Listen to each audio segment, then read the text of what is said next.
pare a fi destul de bine focusat.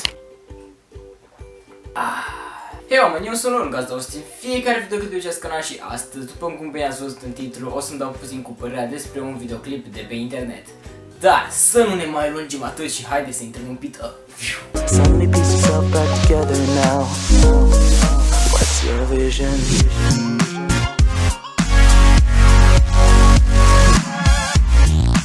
Înainte să începem, aș vrea să vă spun că ceea ce o să vedeți este un pamflet și trebuie tratat ca atare, așa că lasă furca și torța jos. Stăteam în pat, mă uitam la niște videoclipuri pe YouTube și dintr-o dată n-am nici cea mai mică idee de ce îmi apare asta. Ok, să dau click, cât de rău poate fi. Brusc am realizat că am făcut cea mai mare greșeală din viața mea. Deci în minute ce urmează o să vă împărtășesc opinia în legătură cu acest videoclip cu voi. Haideți să ne ardem cornea împreună. Play!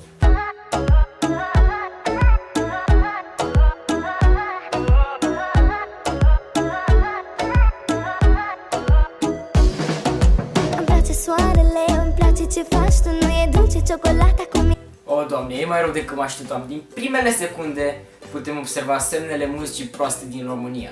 Adidas care îți pușcă retina, un grup de pițiponi și pierdute în spațiu și actrița principală, care apare în 100 de cadre cu 200 de coafuri și schimbă hainele odată la 0,5 secunde. Iar în final, prea nefericitul său teoretic iubit sau crush. Tipul ăla se uită de parcă este dealer pe heroină.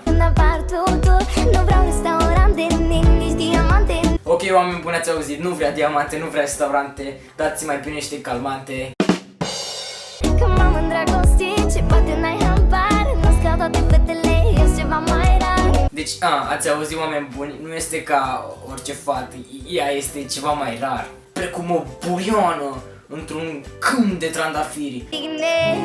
Face ce vrea, ea face ce vrea și te... Mi-mi pare chiar foarte rău de băiatul din videoclip, adică uitați-vă și voi la ei, parcă este prins acolo de victimă colaterală.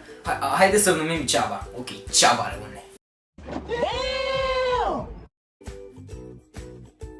Lângă mine, îmi place răsăritul și ce faci tu, nu e dulce ciocolata cum ești dulce tu. Și ce faci tu, nu și ce faci tu. Stai. Ce face Ceaba de-i place chiar așa de mult?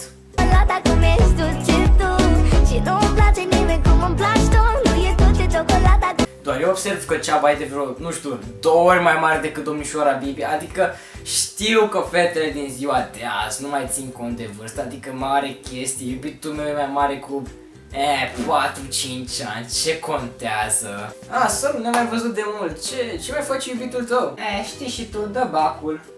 Stai puțin, tu ai 14 ani și iubitul tău dă bacul? Da, pentru că iubirea nu ține cont de vârstă. Ok, glumă proastă. Să continuăm vizualizarea acestui minunat videoclip.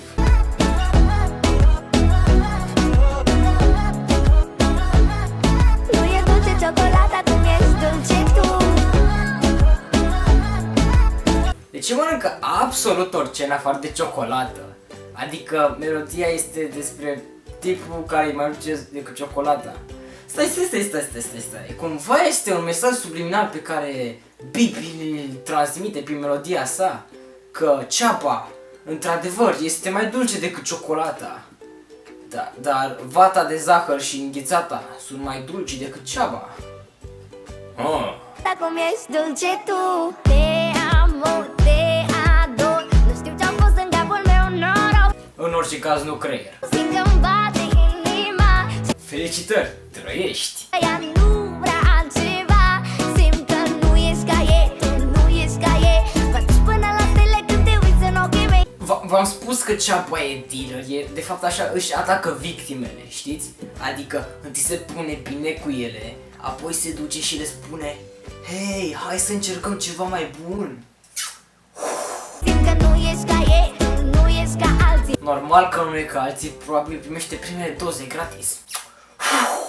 Inima mea face ce vrea, ea face ce vrea. Inima ta, sincer, de obicei vrea să-l pompeze.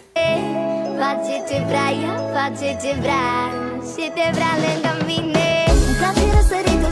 Ok, asta este toată melodia, adică refrenul care este pus la început de vreo 3 ori, o strofă care este fază și din nou refrenul de vreo 4 ori. 3 minute cu atât.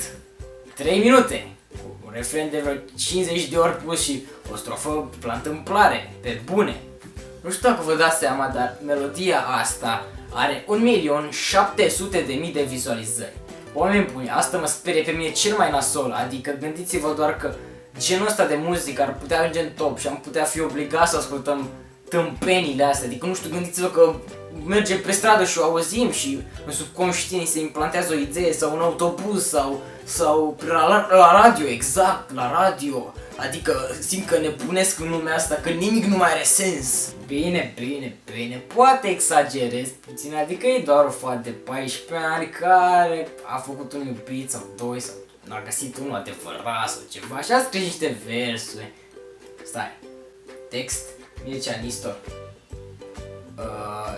Da, mai bine luăm în considerare prima parte în care spun că lumea se duce de râpă. Deci ea practic este un fel de roboțel care doar spune niște cuvinte fără să le înțeleagă, ceea ce este și mai greșit, ok? E nasol rău de tot. Dar bineînțeles că pe această melodie s-au pus niște oameni pro și contra. Haideți să citim câteva comentarii. Wow, ce voce drăguță! Inimă. Un fel de Nicole Cherie 2. Semnul exclamării inimă. Da, un fel de Nicole Cherie 2 după vreo 7 ani de vaslui. Cântă despre ciocolată în videoclip, mănâncă înghețate și vată de zahăr. 2 puncte paranteză. V-am spus eu. Este un mesaj subliminal. Țineți minte, da? Aveți încredere în fratele vostru lor? Iubesc piesa asta, e absolut superbă. Bibi are o voce așa de dulce. Nu la fel de dulce ca vata de zahăr. Am comis-o din nou, boxele să... Sigur o să ajungă sus, dacă ajunge sus o să fiu în spatele ei să o împing. Felicitări, Bibi și Roton Music. Cum să spui numele ăsta? Ok, bine, numele nu se comentează. Super fiesa! Am ascultat-o de vreo 10 ori. Am ascultat de 2 ori și îmi vine să-mi smulg urechile. Este dulce cântecul și îmi place mult. Ar fi meritat mai multe vizualizări. Love, Bibi. Ar fi meritat sincer un topor în cap. Hitul verii 2016. Nu mă pleacă de aici. Băi, sincer să vă spun, mai bine mă duc în budă, îmi scot mâna, îmi tai 3 degete și dau așa cu mâna în apa din budă. Deci chestia aia sună mult mai bine decât...